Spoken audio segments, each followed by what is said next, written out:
함께 말씀 보도록 하겠습니다. 오늘 우리에게 주시는 말씀은 요한복음 14장 25에서 26절입니다. 오늘 우리에게 주시는 말씀은 요한복음 14장 25에서 26절입니다. 제가 봉독하겠습니다. 내가 아직 너희와 함께 있어서 이 말을 너희에게 하였거니와 보혜사 곧 아버지께서 내 이름으로 보내실 성령 그가 너희에게 모든 것을 가르치고 내가 너희에게 말한 모든 것을 생각나게 하리라. 아멘. 오늘은 보혜사 성령님에 대해서 이야기하고자 합니다. 일반화하면 안 되겠지만 성경에 보면 구약 성경에는 하나님이 잘 드러나 있고 신약 성경에는 예수님께서 잘 드러나 있는데, 그런데 성령님에 대한 이야기는 없는 건 아니지만 하나님과 예수님에 비하면 참 내용이 적고 또 우리들의 관심도 적은 것 같습니다. 우리가 사도신경으로 신앙을 고백할 때에도 성령님에 대한 내용은 그저 믿습니다 라는 고백밖에 없습니다. 그래서 우리는 성령님을 성부, 성자, 성령 삼위일체 하나님으로서 하나님과 예수님과 동등하고 동일한 분으로 고백은 하지만 사실 잘 모르는 것 같습니다. 그래서 오늘은 보혜사 성령님에 대해 하나하나 시간이 되는 대로 알아가 보고자 합니다. 특히 그런 것 같습니다. 사람은 언제나 자신이 관심 있는 것에 시선이 가고 또 눈에 잘 뜨이게 되는 것 같습니다. 내가 차를 사고 싶으면 길거리에 차만 보이고 내가 배가 고프면 주변에 식당만 보이게 되는 것입니다.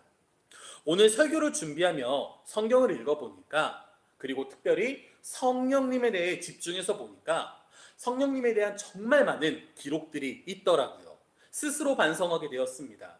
그동안 내가 관심이 없었고 내가 찾아보지 않았던 것입니다. 오늘은 성령님에 대한 이야기를 나눕니다. 그리고 우리는 언제나 지금도 성령님과 함께하는 성도입니다. 그러므로 성령님의 중요하심, 그리고 성령님께서 어떤 일을 하시는지, 그리고 오늘도 내일도 성령님과 함께 동행하며 살아가는 성도 되기를 진심으로 기도하겠습니다. 먼저 우리가 살펴볼 것은 성령님께서 언제부터 등장하셨는가입니다.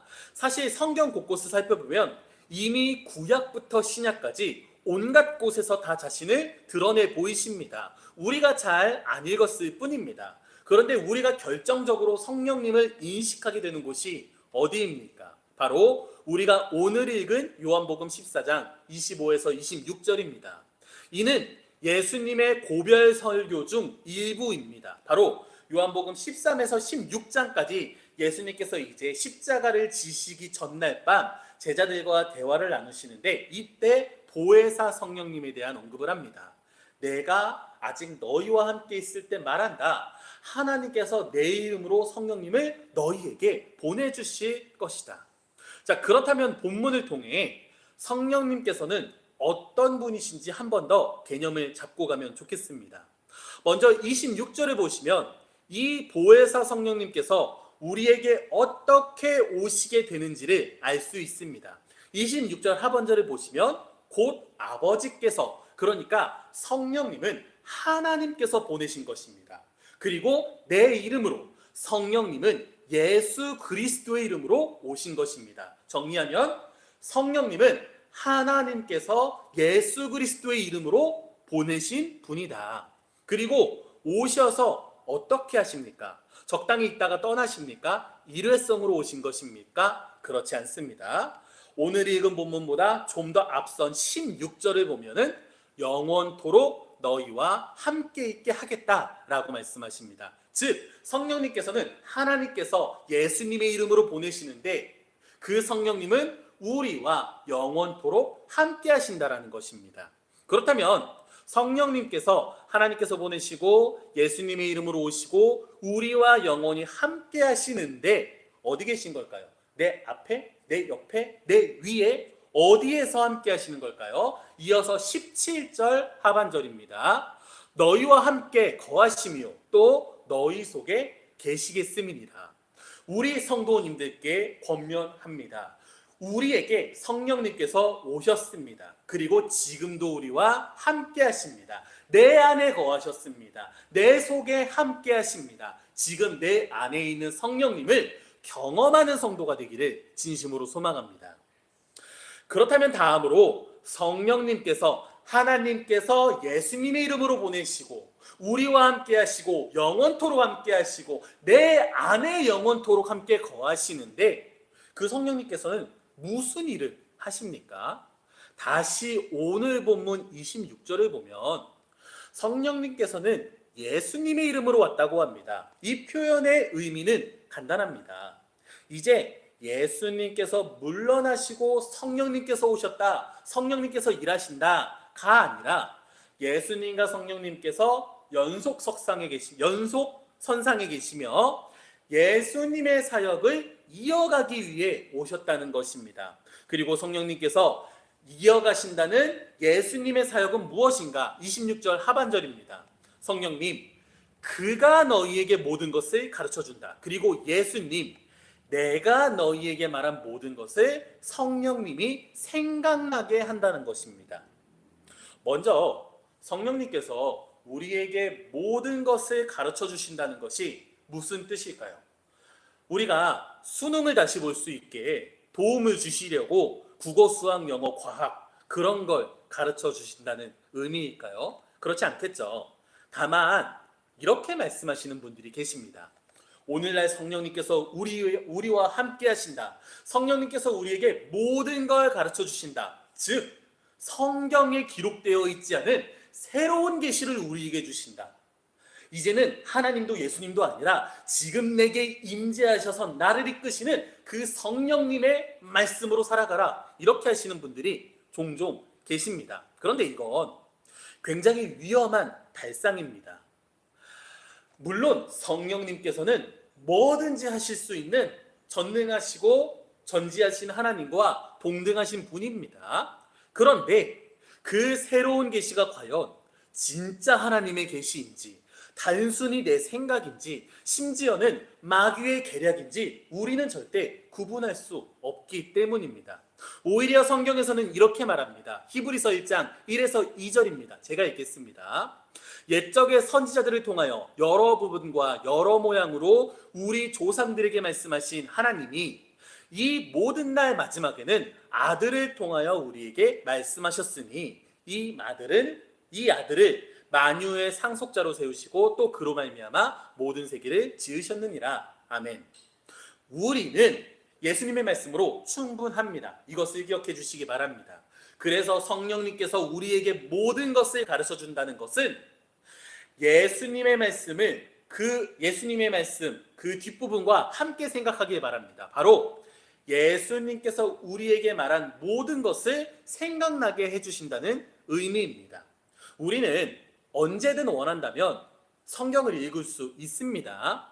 그리고 이미 보고 들은 예수님의 말씀이 너무나 많습니다. 내 삶에서 경험한 예수님의 말씀도 정말 많습니다. 그런데 그것이 내 삶에서 드러나지는 않는 경우가 많습니다. 왜냐하면 우리는 자꾸 예수님의 말씀을 잊기 때문입니다. 그리고 그때 성령님께서 일하신다는 것입니다. 우리에게 전해진 예수님의 말씀이 자꾸 생각나게 하신다는 것입니다. 그게 바로 오늘날 우리에게 오신 성령님께서 하신 일입니다. 그리고 그것을 내 삶에 예수님의 말씀을 내 삶에 어떻게 드러나야 하는지 깨닫게 해 주신다는 것입니다. 그래서 우리 성도님들께 소망합니다. 성령님께 이끌려 예수 그리스도의 발자취를 따르는 성도가 되기를 바랍니다.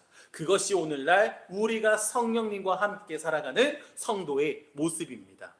그런데 이제 와서 다른 생각이 떠오릅니다.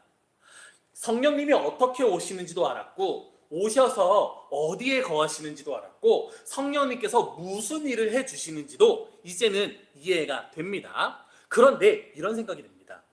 성령님 됐고 나 스스로 신앙생활에도 충분하지 않을까? 꼭 성령님께서 내가 신앙생활하는 걸 도와주셔야 할까? 나 이미 신앙생활 잘하고 있는데? 정답이 무엇일까요? 당연히 성령님께서 우리 안에 영원히 계셔야 한다는 것입니다. 로마서 8장 9절입니다. 사도 바울이 이렇게 말합니다. 만일 너희 속에 하나님의 영이 거하시면 너희가 육신에 있지 아니하고 영에 있나니 누구든지 그리스도의 영이 없으면 그리스도의 사람이 아니니라. 아멘. 우리에게 성령님이 없다면 우리는 예수님의 사람이 아닙니다. 우리에게 성령님이 없다면 우리는 하나님의 사람이 아닙니다. 우리에게 성령님께서 거하실 때 우리는 하나님의 사람이라는 것을 기억해 주시기를 바랍니다. 성령님께서는 단순히 우리를 돕는 역할로 끝나지 않습니다. 성령님께서는 우리를 뒤에서 밀어주시는 역할, 내게 부족한 부분을 채워주시는 역할도 하지만 오히려 우리가 아무것도 모를 때, 어디로 가야 할지 모를 때, 내가 아무것도 할 수 없을 때 우리를 이끌어주시는 역할도 한다는 것을 기억하셔야 합니다. 즉 성령님께서는 우리에게 반드시 있으셔야 한다는 겁니다. 우리는 어떻게 신앙생활을 합니까? 내 뜻과 내 생각으로 합니까? 내 육으로 합니까? 성경책 열심히 읽고 그 성경책에 기록된 말씀을 내 삶으로 열심히 살아내려고 하십니까? 분명 육의 신앙생활도 필요합니다. 그런데 오늘 집중해서 보고 싶은 것은 그것보다 더 중요한 바로 영으로 신앙생활을 하는 것입니다. 그리고 영으로 신앙생활하는 것은 성령님이 없으면 불가능한 일입니다.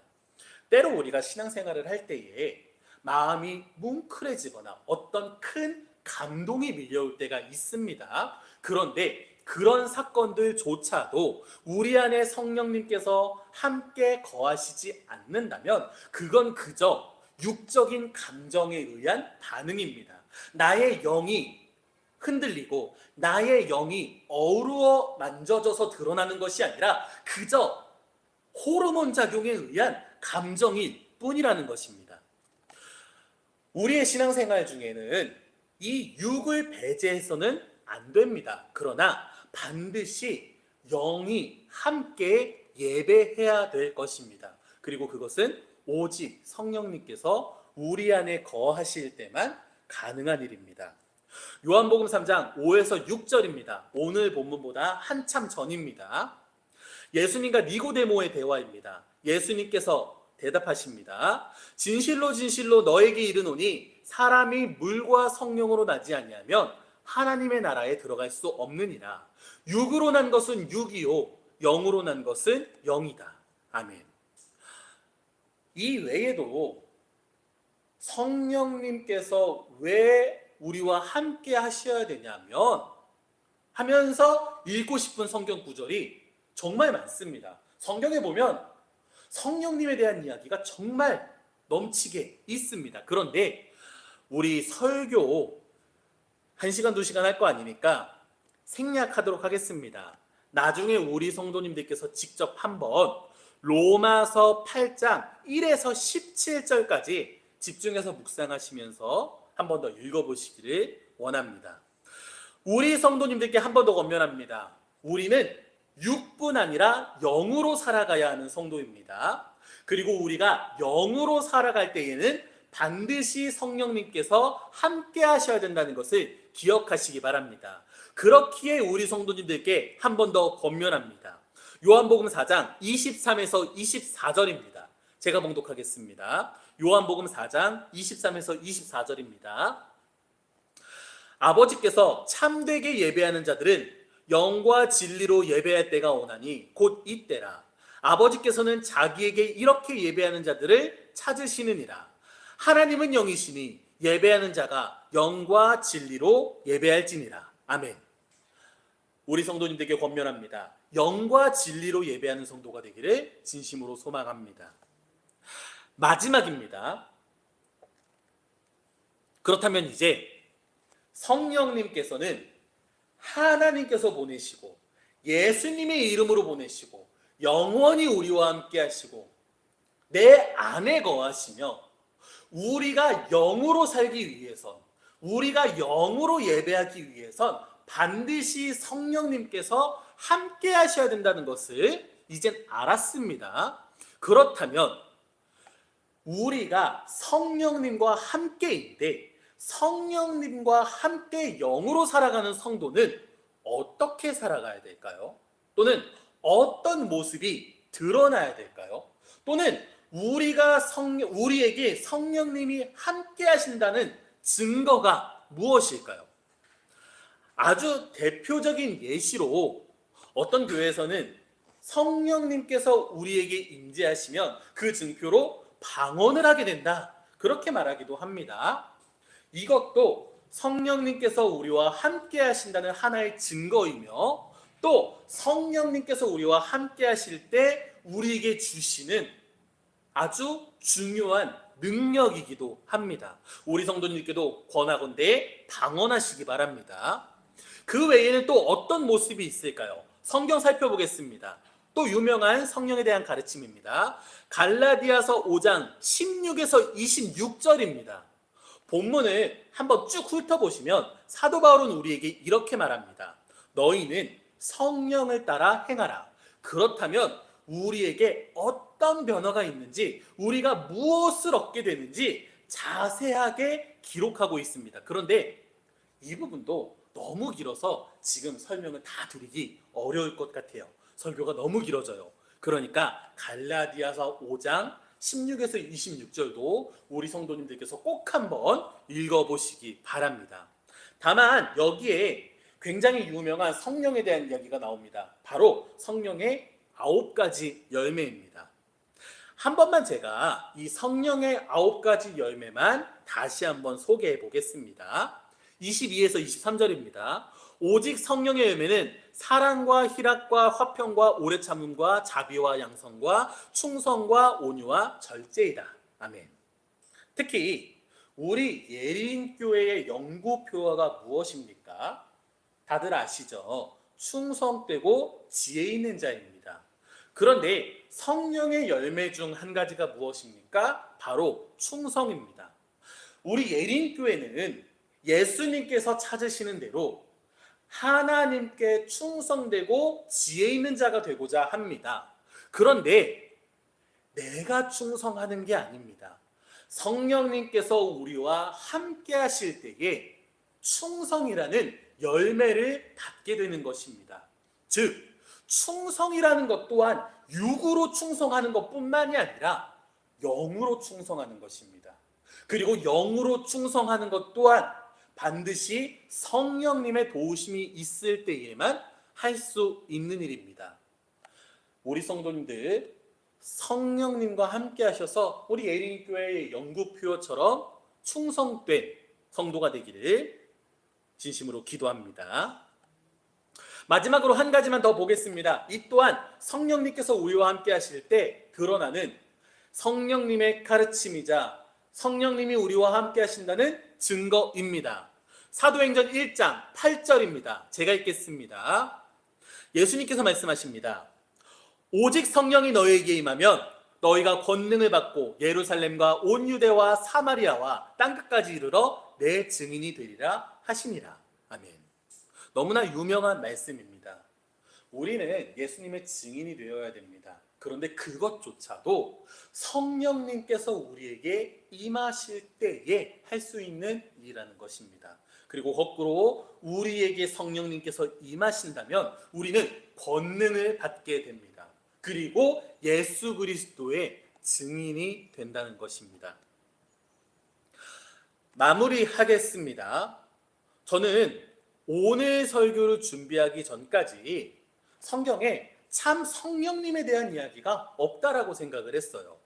물론 여전히 하나님 예수님에 대한 이야기가 많으나 성경을 읽어보니까 오늘 설교에 다 담을 수 없을 만큼 성령님에 대한 이야기가 정말 넘치더라고요.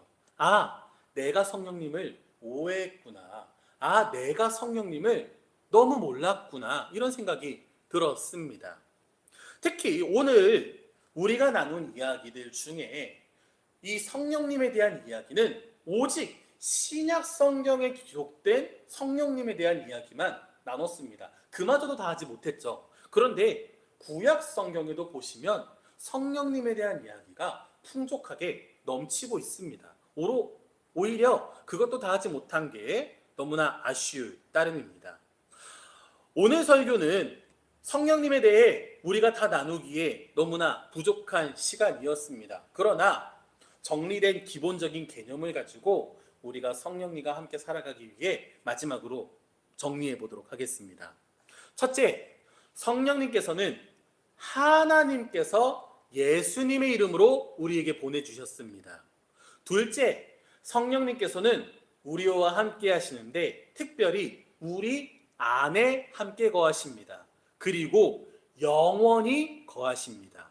셋째, 우리는 육으로 살 뿐 아니라 영으로 살아야 됩니다. 육으로 신앙생활할 뿐 아니라 영으로 신앙생활해야 됩니다.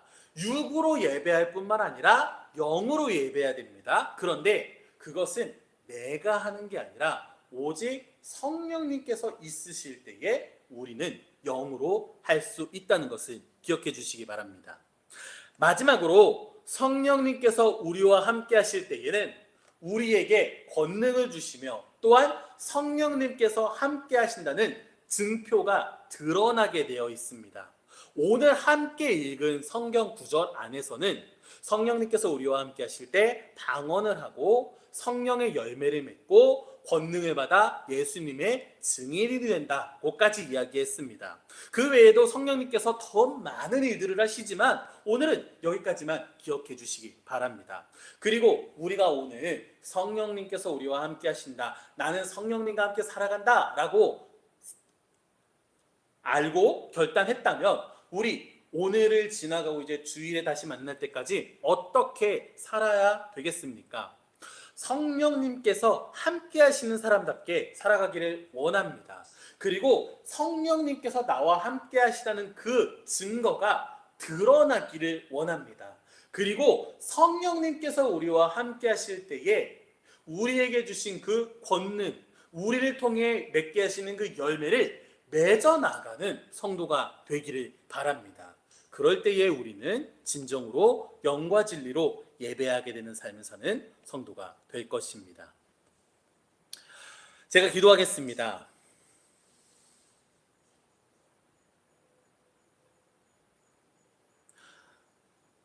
우리에게 영원히 함께 하실 성령님을 보내주신 하나님, 성령님께서는 우리와 언제나 함께 하셨는데 내가 그것을 몰랐던 것이 아닌가 회개하고 고백합니다. 하나님께서 예수님의 이름으로 우리에게 성령님을 보내주셨습니다. 그리고 성령님께서는 우리 안에 영원히 거하십니다. 우리가 그것을 믿고 성령님과 동행하는 성도가 되게 하여 주옵소서. 그리고 이제는 성령님께서 함께하는 사람답게 살고자 합니다. 성령님을 통해 권능을 받고 성령님을 통해 열매를 맺는 성도 되게 하여 주옵소서. 그리고 이번 한 주간 살아갈 때에 내가 성령님과 함께 하시다는 것을 그 증거를 통해 알고 깨닫는 성도가 되게 하여 주옵소서. 예수 그리스도의 이름으로 기도합니다. 아멘. 우리 마지막으로 주님께서 가르쳐 주신 주기도문으로 함께 기도하겠습니다. 그리고 잠시 중보 기도하는 시간 갖도록 하겠습니다. 하늘에 계신 우리 아버지, 아버지의 이름을 거룩하게 하시며 아버지의 나라가 오게 하시며 아버지의 뜻이 하늘에서와 같이 땅에서도 이루어지게 하소서. 오늘 우리에게 일용할 양식을 주시고 우리가 우리에게 잘못한 사람을 용서하여 준 것 같이 우리 죄를 용서하여 주시고 우리를 시험에 빠지지 않게 하시고 악에서 구하소서. 나라와 권능과 영광이 영원히 아버지의 것입니다. 아멘.